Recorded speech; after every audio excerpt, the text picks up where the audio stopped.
Thank you all for coming. I'm Ben Landau-Taylor, here to give the first of our in-person students lectures. So as many of you know, the Students is a political philosophy group. We're interested in thinking about how society works, where it's all going. Many of you have been watching our videos, and we're planning to start doing more stuff in addition to those, of which this event here is the beginning, and I hope to be seeing a bunch of you again in the future. I'm Ben Landau-Taylor. I'm here with Wolf Tivey, who is the founder of the Students, and I'm here to talk about economic engines of civilizations. So to start with, what do I mean when I'm talking about that? The basic idea is that each civilization, where when I'm talking about a civilization, I'm talking about like a big grouping of people who are like ways of living that are coming from kind of the same place. So things like Western civilization, or classical Greco-Roman civilization, or medieval Chinese civilization, these very big, quite long-lasting groups of people. And when you look at these, you will find that at any given point, each civilization has one main economic engine, which is a social system that is accumulating wealth and deciding how that wealth is allocated so that you get these concentrations of wealth forming, and then the people, the social class that is getting these concentrations is then reinvesting them into further production. So for example, the main economic engine, if you're looking in Roman times, is the institution of agricultural slavery, where you get a bunch of slaves, you have them work the land, you appropriate the produce of that land, you use it to become a skilled warrior, and then you and your other guys get together, you go out, you conquer the next guy over, you take more slaves, you put them to work on your land, and you keep this engine keeps going and reinforcing itself. Today, our main economic engine is industrial capitalism. You have a bunch of machines, you operate the machines, and then within a price system, that's the capitalism part, you sell the stuff you made with the machines, you use that to buy more machines. It's a basic process we're all very familiar with. Now, this is never the only thing that's going on in a civilization. There's always other ways of people making money, but one of them, at most one at any given point, is going to be the main load-bearing thing, the main thing that is driving the society, driving where things are going politically, and sort of the main socially load-bearing thing that's driving the development. I'll get more into what I mean by that later. So certainly today there are many people who make money by means other than operating factories. Nevertheless, it's fair to say that that is the thing that is the economic engine of our civilization today. So for a little bit of background, these ideas that I'm talking about, most of them come from the work of Carroll Quigley, especially in his book, The Evolution of Civilizations. Is a wonderful book. People who are familiar with my work have certainly heard me talk about it before. And in his book, what he describes what he calls the instrument of expansion of each civilization. I don't like the term. I think it's kind of an unclear term. So I'm just calling it economic engines, but I'm just using his idea, basically. And a lot of the stuff I'm talking about is just very strongly based on what he was doing in that book. And so what he's doing there is he's looking at how do civilizations rise, how do they fall, how do they develop in between. There's a bunch of theories that people have about how this works.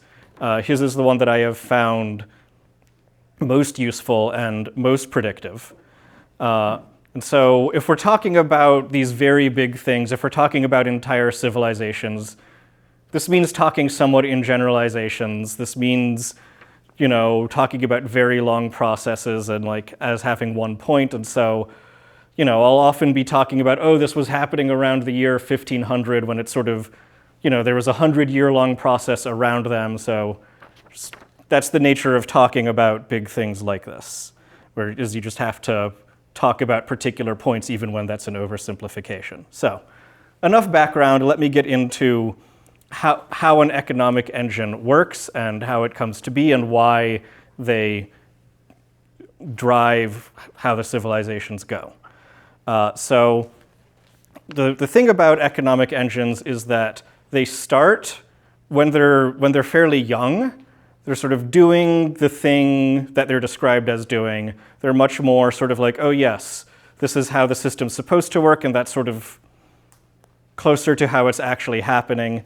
The things that are, the parts of society that are about making wealth are actually focused pretty well at making wealth in that way. So if you look at the early days of the feudal system in Europe, early on, it's much more, you'll see people clearing lots of land, getting rid of the forests and putting farmland there, or draining the swamps and putting farmland there as part of this, and then you have the lord or the monastery who's over that land and collecting the incomes and this, and then, the lord is supposed to be a good fighter so he can defend the land, and they tend to be, in fact, good fighters who spend a lot of time at war. And then later on in the history of feudalism, you'll find that, if you go away for a couple hundred years and then come back, you're like, wait a minute, now these guys are like jousting, they're having tournaments. When they get a lot more land, it's not because, some guy got a big army together and just crushed all of his enemies. It's because he made a bunch of marriage alliances, and then that's how he got a lot more land. That's kind of funny. That's not really how the description of it working was supposed to go. And this is a common type of pattern with lots of these economic engines. And how does that work? So in the early days, the reason why it's able to arise in the first place is because of its actual functioning. And there's this sort of selection effect where if it's not working in a way that leads pretty clearly to the production of wealth, the accumulation of wealth, the production of more wealth, it's just not going to rise to the level of us looking back on it and being like, oh yes, that ended up being the important one. So they in order to come together in the first place and sort of be the pattern that ends up replicating throughout society, it has to be doing, never a perfect job. There's always going to be some corruption and some hinkiness, but pretty well focused at actually just generating wealth, accumulating wealth, producing more. But then over time, you'll get, the social class that is in charge of this, that is doing the accumulation and making the decisions about where to distribute them. They're going to be looking after their own privileges. They're going to start being like, well, instead of just maximizing production, how do I, look out for my own privileges? How do I ensure my own position in society? How do I, make sure that even if it comes with the cost of lower average wealth over time, I'm more interested in making sure that my sons inherit instead of some other guy, even if and if I'm going for stability in that way and that lowers overall growth, I'm fine with that because I want my sons to be the ones, or maybe there's just a bunch of ways that people start trying to entrench their own particular privileges, directing more of the wealth towards, instead of just back into that productive cycle, into like political jockeying with each other. And this starts slow with a bit, but it's a process that ends up feeding on itself and driving itself more and more, because as you get a little bit of this, that will cause the rate of growth, of the economic growth, which is the sort of fundamental thing underlying a lot of the other types of growth you'll see in a civilization, of like population, of land area, of knowledge. That's all downstream of the economic growth. But if the economic growth starts to slow up, then a lot of these sort of positive sum interactions that people are used to doing, they're just not really getting the payoff that they were expecting. And there was this sort of implicit social contract of like, you do all this stuff and then you'll end up with, here's the rewards you get. But it's like, oh, but we don't really have enough stuff to go around. So if you want to make sure that you're the one who ends up, in that social position on top, you have to spend less of your attention on maximizing production and more on that sort of internal politicking and jockeying. And so then more of the surplus gets redirected away from the sort of core economic engine loop and into a bunch of rent-seeking political internal struggles, and so you end up with a few guys figure out, oh, we can do this type of marriage alliances and as a better way of expanding our land holdings than like fighting against the infidels or whatever, and then they end up becoming more dominant, more prominent, and with any other engine, you'll see a similar sort of cruft accumulate as at some point there will be, some bumps in the economic engine, and then it'll slow down and you'll get more and more internal social conflict as people are, it made a lot of sense to direct all your energy or most of your energy into the productive loop when that was yielding the large growth. But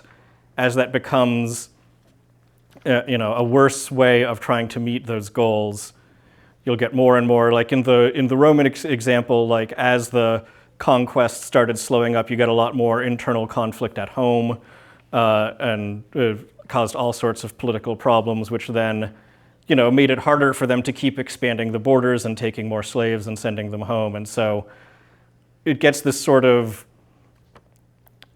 more sand in the gears over time. And this leads to eventually there will be just a long period of stagnation, which can last for often several hundred years.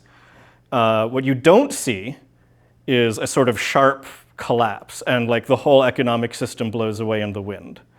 The ways that this eventually, you go forward several hundred years, this will eventually cause things to fall apart, but it's not because the economic side totally falls apart. The economic side just kind of stagnates and ceases to be a way of driving everything forward.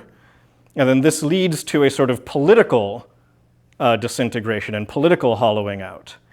And so when you see, eventually, this will lead to a collapse of the system, but not because the economic thing suddenly falls apart, but because the political side, which has been hollowed out in a way downstream of the economic stagnation, that's the part that will more have a sharp collapse, and you will suddenly it'll fall apart under its own weight, like the Soviet Union, or the Germans will come pouring across the borders and you can't really stop them anymore.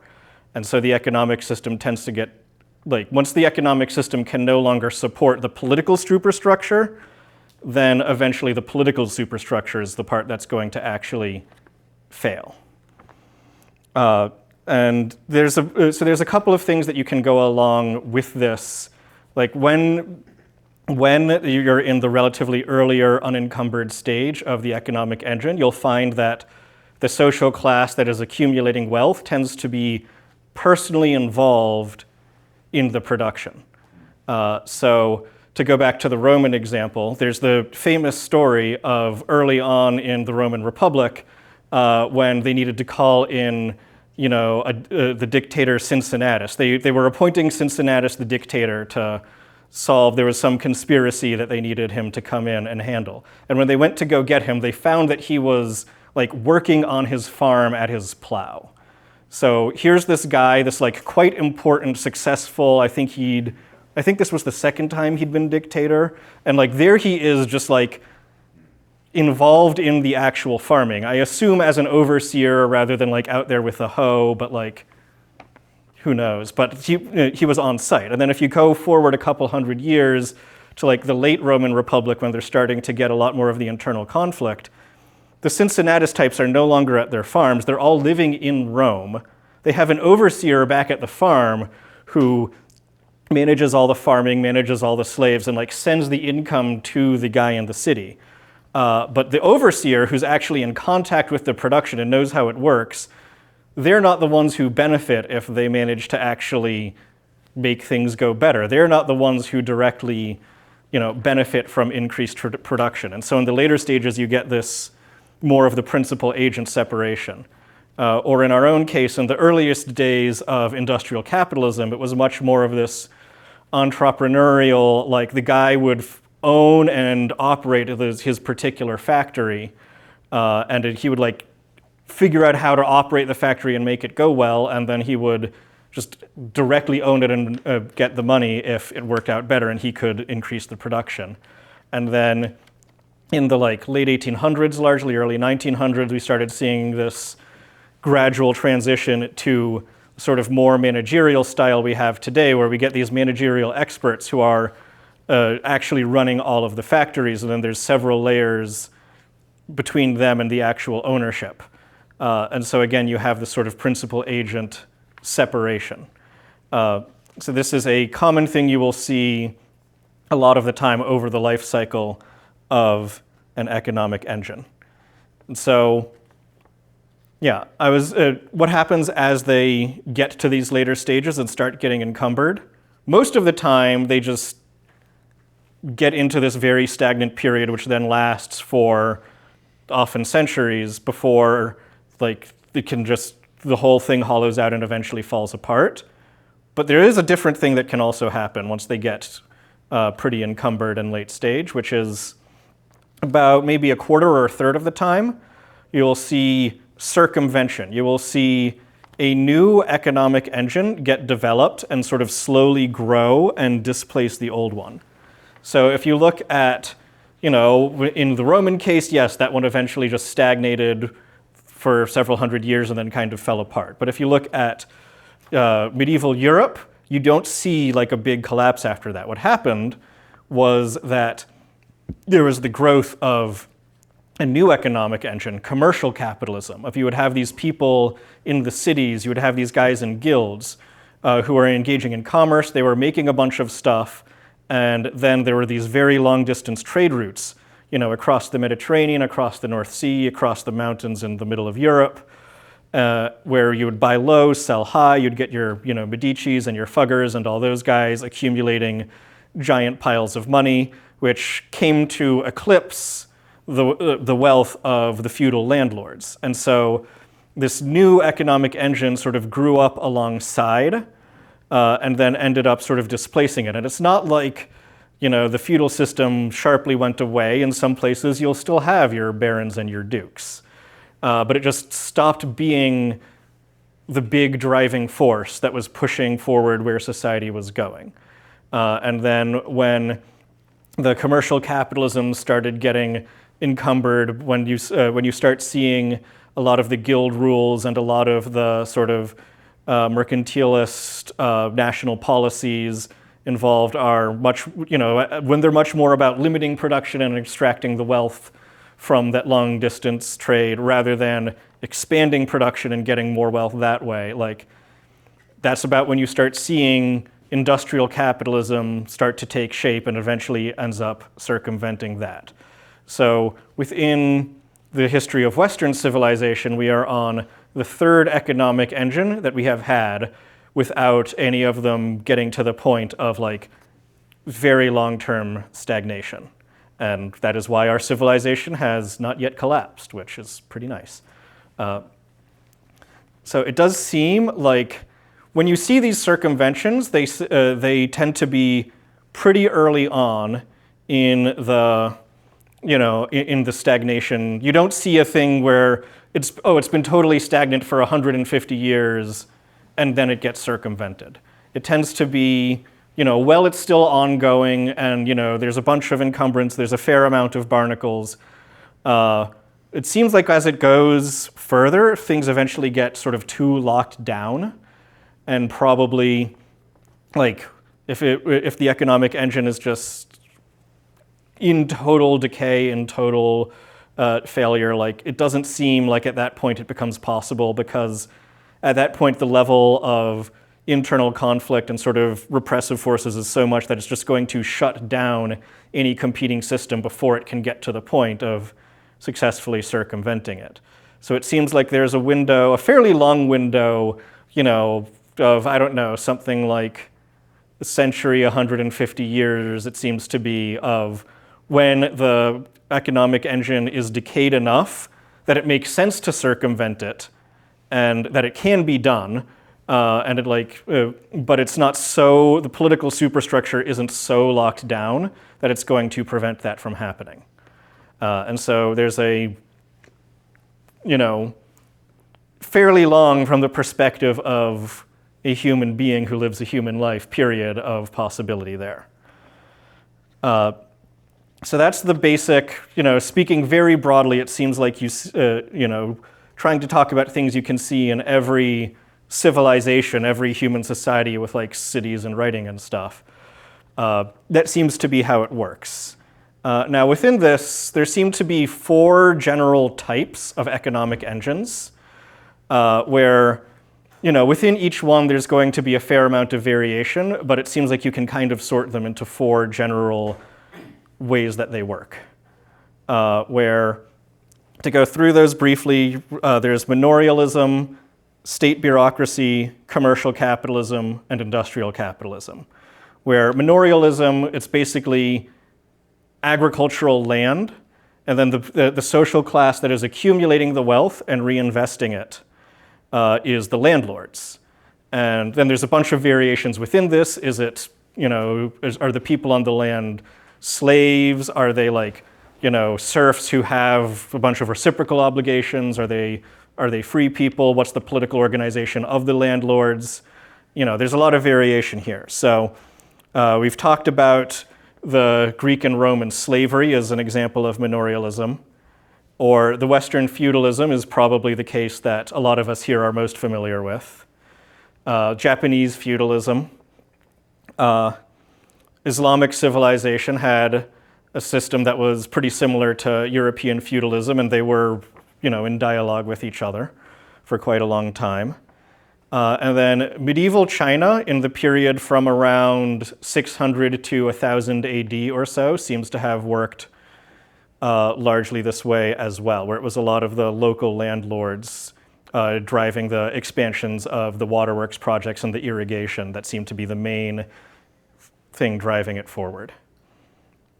And there's also state bureaucracy of when you have the main social class that is accumulating the surplus to themselves and then deciding where it goes, is bureaucrats who work for the emperor, who work for the political unit. And so one of the very recurring types of this is the sort of river civilization coordinating the irrigation mega projects, where you'll see this one in the ancient Egyptian civilizations, or in the Mesopotamians, in the Chinese civilization around the time of like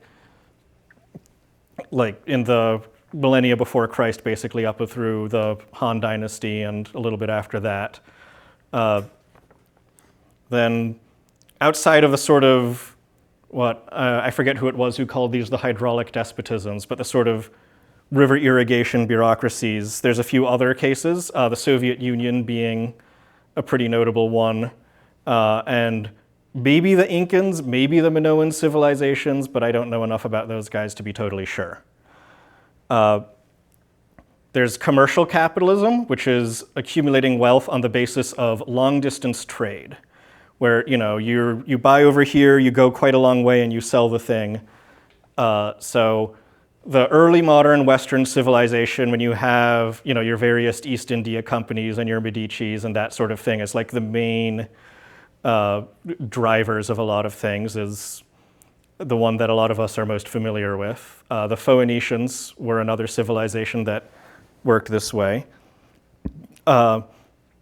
China from medieval China from after about 1000 AD or so, basically up through the period when it became more modern, seemed to especially that's an interesting one, because in a lot of the cases from Europe, we're used to being on the trade being on the seas, but in the Chinese case, a lot more of the trade is on the canal network that they had built earlier on, much more for agricultural purposes, but it turns out you can do long distance trade on that as well. And so you saw a lot of the commerce growing on top of that. And then, of course, there is industrial capitalism, where the thing, it's similar to commercial capitalism in that the thing that is accumulating wealth and directing where the wealth goes is the pursuit of profit within a price system. But rather than it being based on this sort of long-distance trade and arbitrage, very often in luxury goods, it's based on the operation of machines. Now, of course, this is a much newer economic engine, which depends on more advanced technology that has only relatively recently, in the historical sense, come into being. So no one had good enough machines to be doing industrial capitalism in 500 BC or whatever. But of course, it is the one that we are most familiar with today. And with all of these, there's some variation in, the way that, the Europeans were doing commercial capitalism in 1700 was quite different from the ways that the Phoenicians were doing it.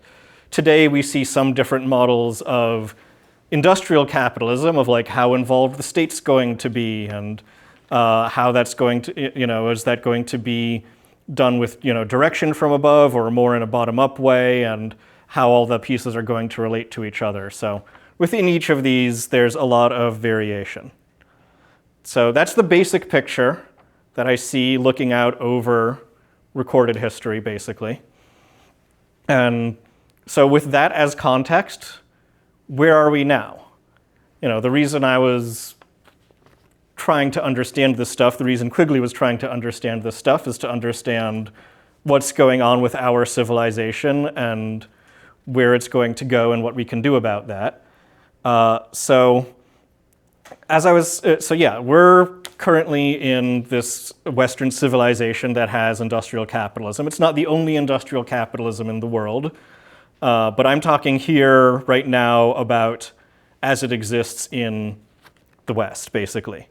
And so, we are in this period of, this industrial capitalism is, it's not a new system.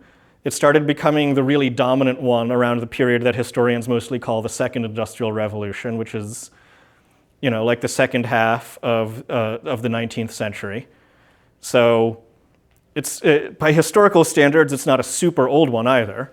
And we can see, looking around, that it's like kind of working, but it has a fair amount of these political encumbrances on it. It has a fair amount of,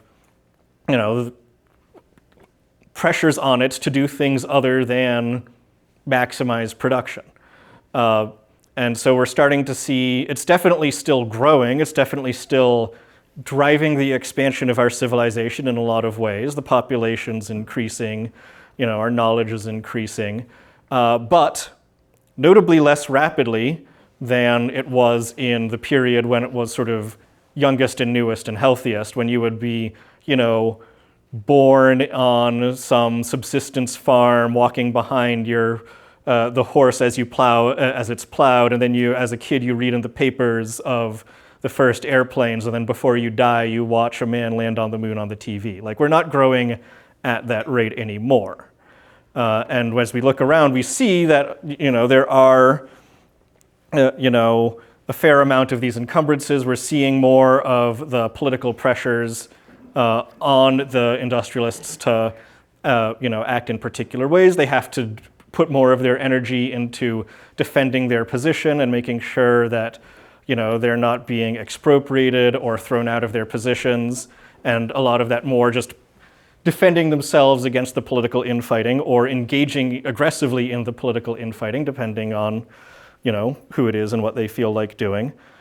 We see there's a lot of mandates, if you look at within the United States, the Federal Reserve has a explicit mandate to be preserving stability and employment and doing a bunch of things for these sorts of political stability, which I guess it's a longer argument than I have time to get into here, why I think that cuts against growth. So I'll just briefly note that the periods where we saw, a lot more of those wild depressions with high unemployment was also the period of the most rapid technological and industrial growth, I think in part because that makes it easier for society to switch from, obsoleted methods into new ones, but for the sake of time, I'm not going to go too deeply into that.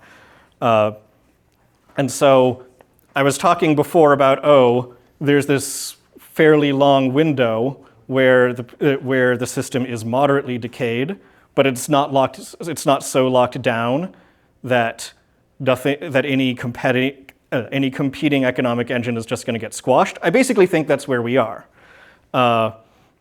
And there still is pretty substantial dynamism in industrial capitalism. We still do see it doing a lot of new things and growing in a lot of important ways.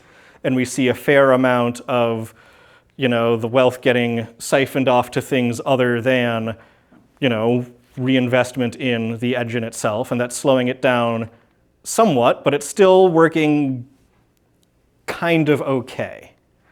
And it doesn't look like, it doesn't look like it's about to suddenly fall apart. It doesn't look like it's causing the absolutely crazy levels of repression and infighting that you see in the very late stages. So the big question in my mind for the last few years has been, is there a circumvention coming? And I've been looking around for one. I have not found one that looks to me like it's promising.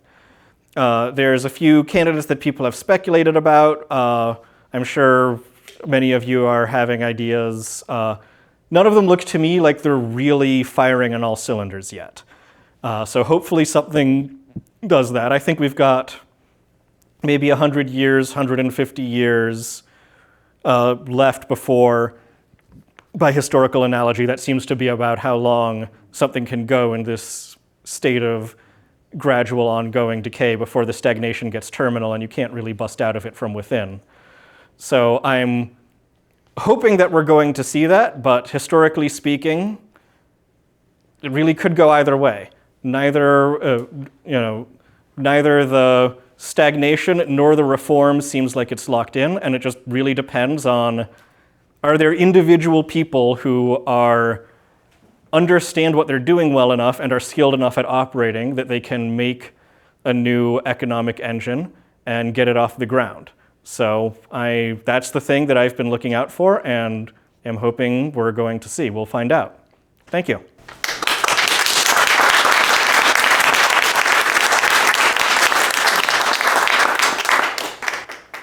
All right, we've got time for a few questions. Yes? Any prospects that you've seen that we should know about? Are there any prospects? None that I feel really excited about. So, a lot of people have their eyes on the artificial intelligence. The thing that, for the technology as it currently exists, it seems like it's basically been operating within the paradigm of industrial capitalism. It doesn't seem like it's doing anything really outside of that yet. Where's the technology going to be in another 10 years? I don't know. So what I'm looking for there that would get me excited is, are there new social structures causing the production of physical wealth? Not like, is someone making a big pile of dollars in a bank account, but is there objects being produced in we've seen the use of computers in producing objects a bunch, with computer numerical control, CNC machine tools, stuff like that. So are we going to see new social structures rather than just incremental advances in the existing production technology? That's something I have my eye on. I haven't seen any of those yet. We'll see. Yes? So forgive me, my perspective is tainted by the pure truth and beauty of quantitative finance. And going to one of the early things you mentioned is kind of the flywheel that we saw these many empires do is, go expand, specifically the Roman one is, expand land, use it effectively to, put slaves or whatever to, buy crops, take the excess, use it to fund the next expedition, grow and grow and grow. And so, historically, you see this premium put on literal physical expansion of an empire. It's like, what is the size? Because there's this high correlation between wealth and literally how much rent can you extract from these areas of lands. But as we've seen in modern society, and as you mentioned, land is not necessarily the economic engine. That is not the core flywheel. of which value is being produced. And obviously at a civilization level, there's different ways, but you could even look at it like, Starbucks, for example, right? They don't need all that land. They just need the most valuable land of every corner of every major city in the world, and they can build quite a bit of an empire. And so I guess my question to you would be is, looking at these sort of modern economic engines, if land is not the proxy of something winning, you mentioned sort of physical goods. Now, I'd kind of be curious, I mean, data centers are obviously hot right now, but if you're looking for some sort of proxy of, oh, here's a new empire, here's a regime shift, here's this upheaval happening, what sort of things would you be looking for? Yeah. So when it comes to physical metrics, I don't think there's like a single one that's going to be like, here's the one to look at. And when I've tried to look at things through the perspective of what physical things are being made, I think it makes more sense, to look at a basket of, okay, here's how many cars they're making, here's how much energy they're producing, here's how much steel they're making, here's how many chips they're making, and try to get like a sense from like a couple dozen important ones than any single one. If you had to go with a single one, I think energy is the least bad, but like... Would you denominate it in some sort of currency or some sort of... I would just look at it in like... Watts? Yes, like literal units of power. But that's going to do worse than looking at like just a basket of a bunch of different physical things, because any one of them is going to have the idiosyncrasies. But in terms of looking for a new economic engine and distinguishing that from growth within an existing one, because if you're looking, you're like, oh wow, I'm looking at the basket of all of the goods and I'm seeing it go up. That doesn't tell you, is this industrial capitalism working well? Is this a new economic engine? The thing there I would look at is a socially distinct elite class. So when you have any of the several cases of commercial capitalism circumventing manorialism, you get this distinct merchant class that has, fairly strong social separation, from the previous landed nobility or gentry or whatever it was. And in general, when you get these circumventions, you will see it, they're part of the same society. Some of them will know each other, but when it comes to the general elite formation and class interests, you'll be able to note pretty big gaps. So that is a thing I think to keep an eye out for. So forgive me for a brief follow-up, but I guess finance, at least in the United States, was like the hot thing, right, in the 90s, 2000s, right? That was like the elite kind of sector to be in, and then you had 2008, and then everything moved to tech, right? Would you kind of qualify that as kind of a new elite happening, and now you can see maybe a new AI elite happening, or is this still on a much smaller scale? Okay. So that looks like you can definitely notice the social divisions between those different groups of the different waves of financiers, but they are much smaller than the merchant class and the feudal class when you were seeing commercial capitalism, or like the guilds versus the new factory owners when industrial capitalism was just starting to come up. So difference of degree there. Yes. Do you have a favorite circumvention? Like looking back through all of history. Ooh, that's a fun one. I mean, the initial industrial revolution in 1700s Britain is just always been the one that I've been most drawn to romantically. Yeah. You mentioned seeing no prospects for circumvention or the next engine in this society, ours. Are there any contemporary societies, maybe with a phase offset in this succession in social engines, that we can look to as sort of a guide and sort of see what might be on the horizon? So the sort of obvious answer to that, I think, is if you look at Chinese civilization, which looks to me like the medieval Chinese civilization was basically disintegrated around 1900, and then, as is pretty normal for after a civilization disintegrates, there's a period of, chaos and gestation, and then we're seeing the emergence of a new Chinese civilization as of like the late 20th century, with a lot of continuity with the old, in a similar way that, we saw in European history when the classical civilization disintegrated, and then there was the period of chaos and gestation, and then we had feudalism arise. So but the new Chinese civilization seems to be basically, they have successfully imported industrial capitalism. They're doing it a bit differently in some ways, but the basic thing is, operating a factory system of machines making goods within a price system. And it is at a, it's much younger because this is just, they started using and really relying on this economic engine in, I don't know, you could draw the line in like the late 80s or the early 2000s, somewhere around there, but like much more recently. So that seems to be industrial capitalism in a much younger form. And, just as we had many different civilizations over thousands of years, using manorialism, using commercial capitalism, it could well be that, many different civilizations over the next quite long period will be using their own industrial capitalist systems, and then it'll break down in one place and then be used somewhere else. Yes? You mentioned a system of oppression which often stops the creation of the next economic engine. Is it possible for this system to itself produce the next economic engine? Many of the oligarchs who later dominated industrial capitalism in post-Soviet Russia were members of the KGB, and the Jesuits themselves were, part of the reason that the exploration of the New World was so successful. So is it possible that members of such a system are the ones who help create the next economic engine? I imagine this could be possible in the cases like you mentioned with the Soviet Union or the sort of early modern Europe, where it's not super advanced. If you've had the sort of several hundred years of stagnation, if you're looking around Rome in 300 AD, or if you're looking around, China in 100 AD, like at that period of very advanced stagnation, I don't know of any cases, but when you're within that sort of window of moderate stagnation, it seems to me like it would be possible, yes. Yes?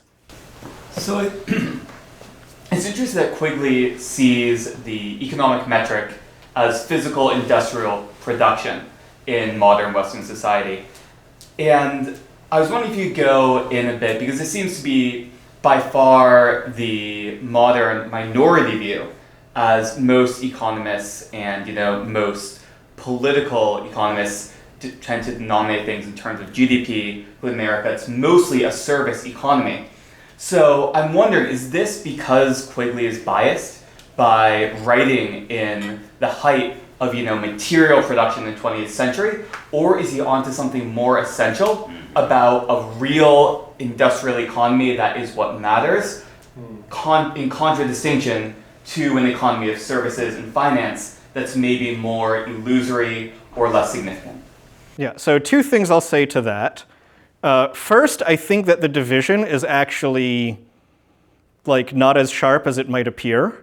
There's this common idea of, now that we are in this sort of digital post-industrial world, you can skip through the industrial stuff and just go through and just have a service economy. This has never worked, not once.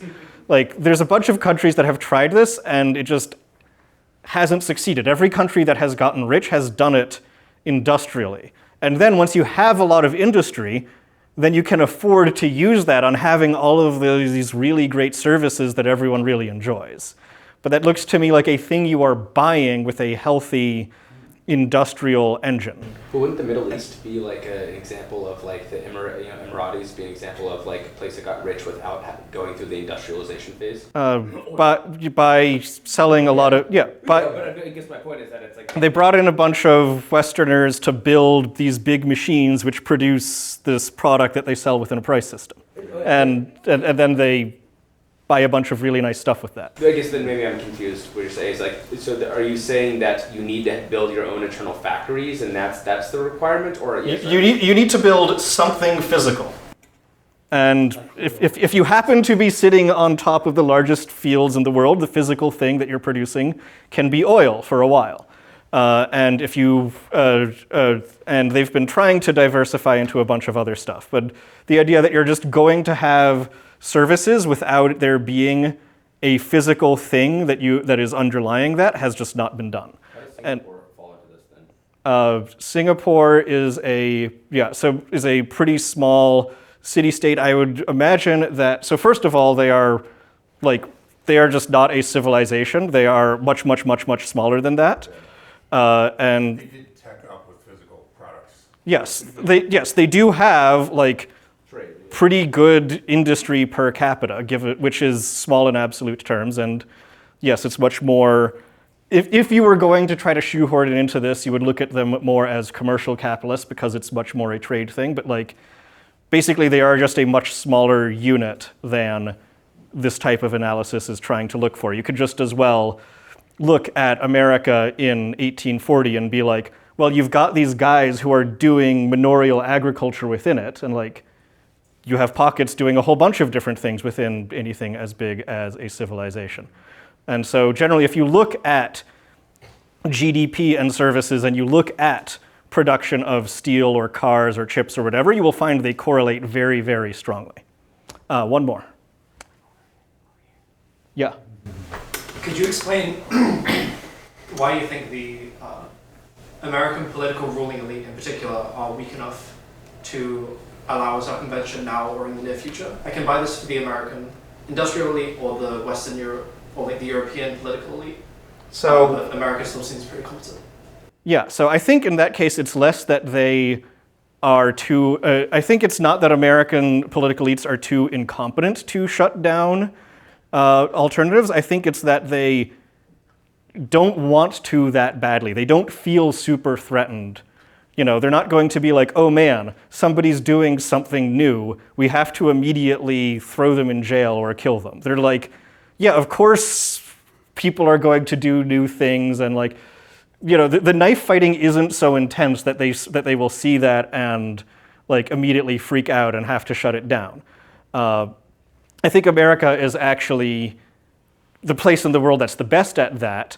You know, like Elon Musk, you know, is doing all these new industrial things. He's getting a fair amount of blowback for that, obviously.